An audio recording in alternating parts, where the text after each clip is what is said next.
இன்று நம்முடைய கர்த்தராகிய இயேசு கிறிஸ்து சிலுவையில் மரித்ததை நாம் உலகமெல்லாம் நினைவு கூர்ந்து கொண்டிருக்கிறோம்.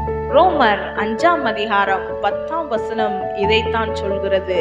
தேவனுக்கு நாம் சத்துருக்களாய் இருந்தோம் ஒரு காலத்துல, ஆனா இயேசு கிறிஸ்துவின் மரணத்தின் மூலமாய் நாம் அவரோடு ஒப்புரவாக்கப்பட்டோம்.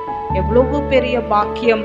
அவருக்கு நெருங்கி அவரோடு கூட வாழ்கிற அந்த வாழ்க்கை, பாவத்திலிருந்து விடுதலை, சாபத்திலிருந்து விடுதலை, நோய்களிலிருந்து விடுதலை, எல்லா கஷ்டங்களிலிருந்தும் சிலுவையில் ஆண்டவர் வெற்றி சிறந்து நம்மளுக்காக அவர் கிட்டி போய் அவருடைய அன்பை ருசி பார்க்கும்படி கர்த்தர் இந்த நாளை நம்மளுக்கு தந்திருக்கிறார். அவருக்கு நன்றி செலுத்துவோம். அவருடைய சிலுவை பாடுகளை நினைவு கூறுவோம்.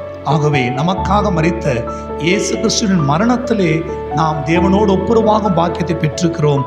அவர் மரணம் நமக்கு ஒரு பெரிய ஒரு ஆசீர்வாதம்.